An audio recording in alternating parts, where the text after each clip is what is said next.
Hi friends, అందరూ ఎలా ఉన్నారు? మీరు బాగుండాలని కోరుకుంటూ ఈరోజు కూడా సరికొత్త హర్రర్ స్టోరీతో మీ ముందుకు వచ్చేసాను. ఇక లేట్ చేయకుండా స్టోరీలోకి వెళ్ళిపోదాం. ఇంతవరకు మన ఛానల్ని ఎవరైతే సబ్స్క్రైబ్ చేసుకోలేదో సబ్స్క్రైబ్ చేసుకోండి. ఇక కథలోకి వెళ్ళిపోదాం. అది చక్కని పల్లె, చుట్టూ కొండలతో ప్రకృతి రమణీయత ఉట్టిపడే గ్రామం. చక్కటి వాతావరణం, చూడడానికి రెండు కళ్ళు సరిపోవు. సారవంతమైన భూములు ఉన్న గ్రామం. అక్కడ జరిగే సంఘటనలు ఊరి ప్రజలకు భయపెడుతుంది. దయ్యం దెబ్బకు అక్కడ నివాసాలన్నీ ఖాళీ అయిపోయాయి. ఆ గ్రామం పేరు వినడానికి ఎంత అందంగా ఉందో దాని గురించి తెలిస్తే మాత్రం అంతకు మించి భయం కలుగుతుంది. అది లక్ష్మీపురం, మారుమూల గ్రామం. ఆ గ్రామం వెళ్ళడానికి దారి ఎటు అని చుట్టుపక్కల గ్రామ ప్రజలు ఎవరిని అడిగితే చాలు వారంతా గజగజ వణికిపోతారు. ఇదంతా 60 ఏళ్ల కిందటే అయినా ఆ గ్రామ పొలిమేరలోకి వెళ్ళాలంటే చుట్టుపక్కల గ్రామాల ప్రజలకు ఇప్పటికే భయపడుతుంటారు. ఇప్పటికీ ఆ గ్రామం ముఖం కూడా చూడరు కొంతమంది.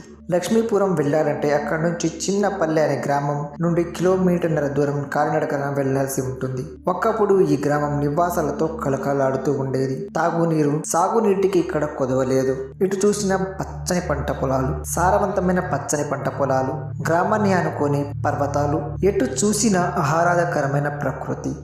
ఈ గ్రామంలో పిల్ల పాపలతో దాదాపు 100 కుటుంబాలు జీవనం కొనసాగించేవి. కానీ ఇదంతా 60 ఏళ్ల కిందటి మాట. ప్రస్తుతం ఆ పర్వతాలు, నీటి వసతి, సారవంతమైన భూములు అలాగే ఉన్నాయి. కానీ గ్రామంలో మాత్రం పెట్ట మనిషి లేరు. అక్కడి నివాసాలు కూడా పూర్తిగా శిథిలమైపోయాయి. దట్టమైన తోటలతో ఓ అడవిని తలపించే నిర్మానుషంగా మారిపోయింది ఆ గ్రామం. గ్రామంలో దయ్యాలు ఉన్నాయన్న భయం ఆ గ్రామాన్ని పూర్తిగా ఖాళీ చేయించేసింది. ఆ గ్రామం గురించి చుట్టుపక్కల ఏ గ్రామస్తుని అడిగినా ఆ గ్రామంలోని దయ్యాల గురించి కథలుగా ఇప్పటికీ చెబుతుంటారు. ఇప్పటికీ ఆ గ్రామంలో చెట్లు కొమ్మలు ఊగడం, వింత వింత శబ్దాలు రావడం వంటివి జరుగుతూ ఉంటాయని చెబుతారు. అమావాస్య వంటి రోజుల్లో అటువైపు నుండి మరింత పెద్ద శబ్దాలు వినిపిస్తూ ఉంటాయని అంటారు. అందుకే మనుషులే కాదు, కనీసం పశువుల్ని సైతం అటువైపు వెళ్ళనియరు సమీప గ్రామస్తులు.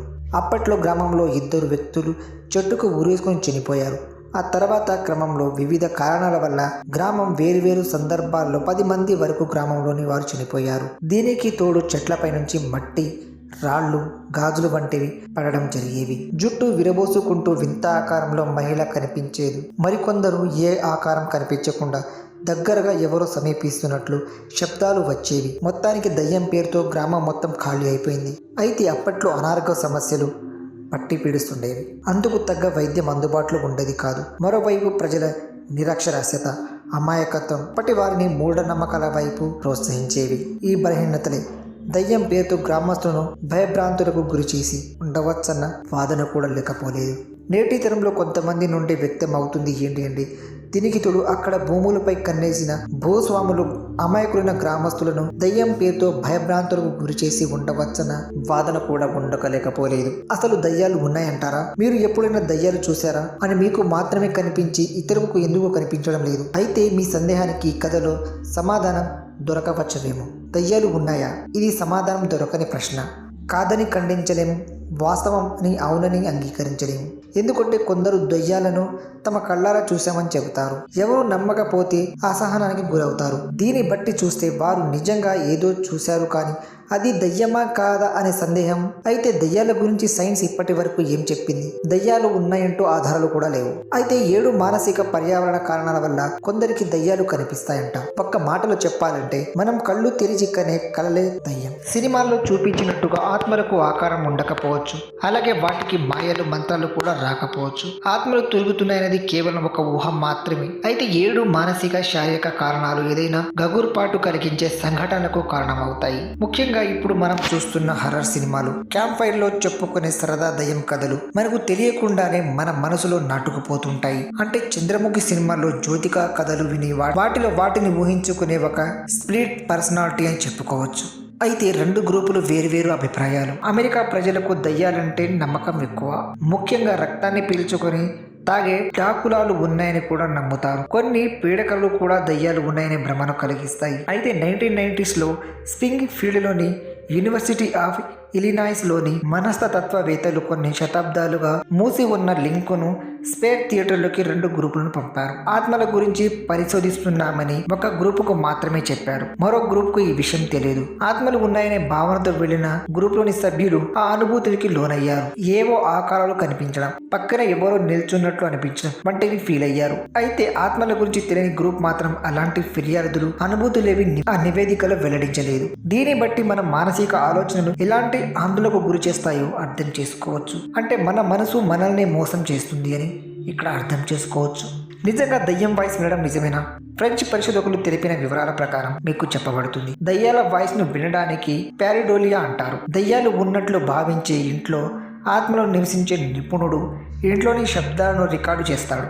అవి చాలా స్పష్టంగా ఉంటాయి. ఆ రికార్డులో వచ్చే వాయిస్ ను విని దయ్యం ఏం చెప్తుందో చెప్పండి అని అడిగినప్పుడు మన మెదడు ఒక పదబంధాన్ని తయారు చేసుకొని దయ్యం అలా మాట్లాడుతుందనే భావన కలిగిస్తుంది. అలాగే పగటి వేళ కంటే రాత్రి వేళలో మానసిక ఆందోళన ఎక్కువగా ఉంటాయంట. అందుకే రాత్రులు ఒంటరిగా ఉండడానికి ఎక్కువ మంది భయపడతారు. నిశ్శబ్ద వాతావరణం మన భయాన్ని రెట్టింపు చేస్తుంది. ఇళ్లలో దయ్యాలు ఉంటాయా? ఆర్కిటెక్చర్ పరంగానే కొన్ని భయాలను ప్రజలు వెంటాడతాయంట. అయితే 1975లో బ్రిటిష్ భౌగోళిక శాస్త్రవేత్త జి యాపిల్టన్ ఒక విషయాన్ని తెలుసుకున్నారు. మంచి వెలుతురు, చుట్టుపక్కల ఆవాసాలు కలిగే పరిసరాలను ఎక్కువ సురక్షితంగా భావిస్తారు. అయితే వెలుతురు లేని చీకటి గదులు ఒక రకమైన భయాన్ని ప్రేరేపిస్తాయి. చీకటిగా ఉండే పాత ఇళ్లు నిజంగానే దయ్యాలు ఉన్నాయనే భ్రమను కలిగిస్తాయి. అక్కడ ఉండే వాతావరణం గుండెల్లో ఏదో దిగులును రగిలిస్తుంది. దయ్యాలను నమ్మేవారు అది భయానకంగా కలిగిస్తుంది. అయితే ఇక్కడ దయ్యాలు హానికరం కావని చెప్తున్నారు కొంతమంది నిపుణులు. ఇప్పటి వరకు మన దయ్యాలను ఊహించుకోవడం వలన తెలుసుకున్నాం. అయితే కొందరు ఆత్మలు నిజంగానే ఉనికిలో ఉంటాయని వెల్లడించారు. అయితే దయ్యాలు లేదా ఆత్మలు ఎవరికి హాని చేయవంట. వాటికి భయపెట్టే ఉద్దేశం కూడా ఉండదంట. ముఖ్యమైన మీకు నచ్చిన వ్యక్తిని కోల్పోయినప్పుడు మెదడు వారి ఆత్మలను పిలుస్తుందని పరిశోధకులు చెబుతున్నారు. దీన్ని ఫాంటమ్ లీప్ అని అంటారు. దీనివల్ల చాలా మంది తమ స్నేహితులను ఆత్మలను చూశామని చెబుతుంటారు. బ్రిటిష్ మెడికల్ జర్నలిస్ట్ 1971లో జరిపిన ఒక సర్వేలో వీల్స్ ఇంగ్లాండ్ లో దాదాపు సగం మంది వితంతువులు తమ భర్తను ఆత్మను చూశామని చెప్తున్నారు. మనస్తత్వవేత్తలు దీన్ని కమ్యూనికేషన్ ఆఫ్టర్ డెత్ అని పిలుస్తారు. అయితే దయ్యాలను విశ్వసించని వారు దీన్ని అస్సలు నమ్మరు.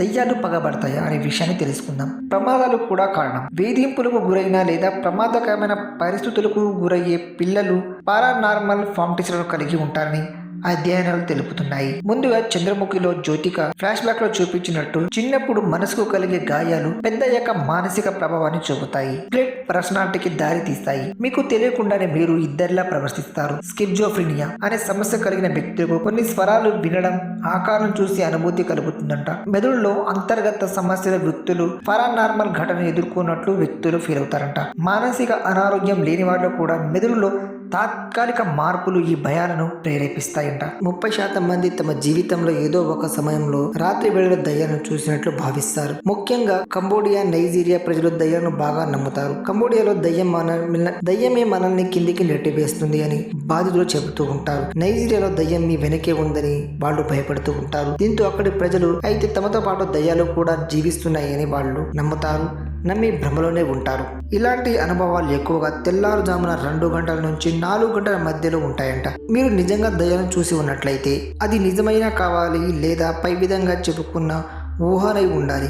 కాబట్టి పదే అలాంటి అనుభూతి ఏర్పడుతున్నప్పుడు మీరు మానసిక నిపుణులను కలవడం మంచిది. అయితే నిజానికి ఇలాంటి సంఘటనలు 1-2 అలా జరుగుతూ ఉంటాయి, కానీ ఎక్కువగా దయ్యాలు ఉన్నట్లు ఎక్కడా చెప్పబడలేదు.